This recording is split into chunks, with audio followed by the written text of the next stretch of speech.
I had a fun experience this morning.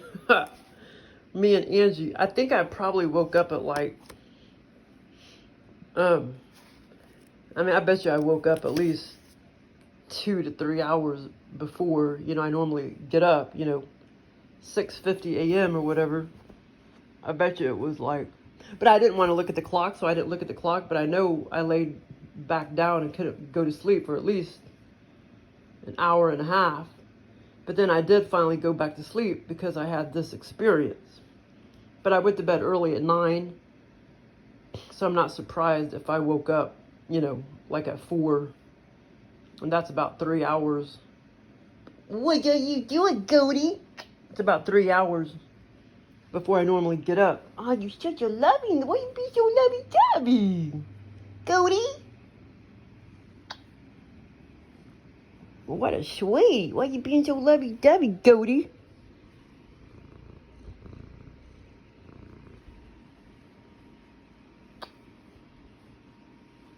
Look at your little children over there. Aren't they so sweet, baby? God, baby, I gotta hurry up and get Myra neutered. He's gonna be neutered on Monday. Your husband's gonna be neutered on Monday. So he can still have sex with you, but he just can't knock you up. Okay, Goaty? Okay, sweetheart? So me and Angie were walking around this hospital, and apparently we were going to see somebody, and we brought some luggage bags with us. So we were walking around this hospital, and this was kind of funny. But so eventually I had got in the elevator, and this is funny because there's only there was only a 5th floor and a lobby. So basically, number 1 and number 5. And then nothing in between. And in the experience, when I went from the lobby, I walked into the elevator and I pressed, the 5th floor, and I knew I was, coming from the lobby. I pressed the 5th floor, and then so I was on the 5th floor, and I'm like, well, this is weird. Where's all the other floors? I knew that was strange that, like, there was nothing in between. And so I went up to the 5th floor at one point, and then I was facing this direction. Oh, yeah, the funny thing is, the elevator, it was just like it had a back. It had a back, but it's like it didn't have any door to the front or to the sides, basically. So that was kind of funny. And but the strange thing was that I knew it was weird that it's like, where's the other floors between number 1 and number 5? And I know Joe got that from that hospital at Cox South. There was that that floor, I forgot what it was, number 9 or 11 or something like that. And it was just, it was just all, you couldn't go on that floor because it was all just, like mechanical stuff and crap. So I think that's where he got that idea. Because I had like vacuumed all the floors one time at Cox South. And I think it was either number 9 or number 11. But, you open the door and there's like nothing there. Because it's just all, the whole floor, I guess, is like, mechanical stuff or whatever. And so I think that's where Joe got that idea. And I had, so I went up to the 5th floor at one point, from the lobby, from the 1st to the 5th. And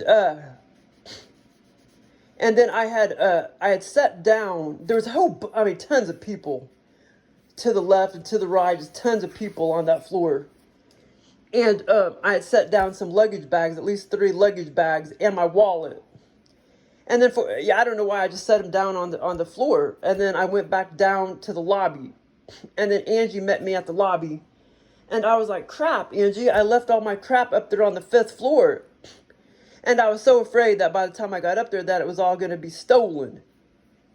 Well, then I finally get back in the elevator and I go back up on the 5th floor. And I hurried, and all my bags and my luggage was still there, so I hurried up and grabbed them. And then I went back down to the lobby. And then I met up with Angie again. In real life, Angie is dead. But in the scenario, she's very much alive. Okay, and this is kind of funny. On the lobby, it was nothing but like a convenience store. There was nothing but snacks, like potato chips, and it was just like a convenience store. The whole lobby area. Oh, and the funny thing is, you go in on the lobby. Oh my God, Goldie. Myron, the father, comes over here, checks out. Oh my God, Goldie, don't be mean to Myron. He's the father of your children. He likes to come over here and look at him and stuff, but sometimes Goldie doesn't do anything, and sometimes she gets mean to him, just like now. Well, Goldie. Oh my God, baby. But it was nothing but a convenience store. And you know how when you go in on the lobby, to Clock South, there's that little store up there to the left with goodies and stuff in it, and trinkets and food and shit, potato chips, candy bars and stuff, and souvenirs or whatever, or gifts, you can give to the patients and stuff. So I know that's where Joe got that idea, because the lobby in this scenario, I mean, it was just, the whole thing was just nothing like a convenience store, like food everywhere, packages of potato chips, candy bars. It was just like a convenience store down at the lobby. And I set my bags down, and then Angie had plopped hers down, and she plopped down she set down 10 pairs of cloth gloves. And then I also had some gloves that I had set down on the floor. And then I saw, oh my God, there's this other scenario trying to come back. And it was before this experience. It's trying to come back to me right now. And that was in another type of medical facility, and it's trying to come back to me. But anyway, so, and I was like, why does she need 10 pairs of gloves? And just little cloth, dark, blackish gloves. And then I saw one pair of gloves that I wanted, so I grabbed them. So I basically stole them from Angie. It had a bunch of yellow in the middle of the gloves, yellow, orangey color, yellow, orangey, reddish color in the pair of gloves. And I thought, I'm just going to go and take that pair, because I thought they were kind of pretty, So I took that pair from her, because I knew she probably would have noticed, since she plopped down 10 pairs of gloves. And I had plopped down, 2 to 3 bags, black bags, luggage bags, plus, a few pairs of gloves. Similar to hers, but her pair was prettier than most of mine. So I took one pair of her gloves, because I knew she probably wouldn't notice. And, but yeah, there's this other scenario trying to come back to me. But anyway, it was kind of a fun experience too. And so after I woke up, I was like, wow, I guess I did fall back to sleep, or I wouldn't have dreamed that. I wouldn't have had that experience. But when I woke up for the very first time to go pee, because I'm pretty sure I didn't wake up before that time, because I went to bed at 9. And then, the first time I got up to go back to the bathroom, I didn't want to look at the clock. I knew it probably was 2 to 3 hours before I normally get up, but I didn't want to look at the clock, so I didn't. And I know I laid there for at least an hour. I would say I'd probably lay there for 2 hours trying to get back to sleep. And then I did finally go back to sleep. And then I got this hospital experience, which was kind of fun. Thanks for listening. Oh my God, Goldie, don't be mean to your husband, honey. Don't be mean to your husband.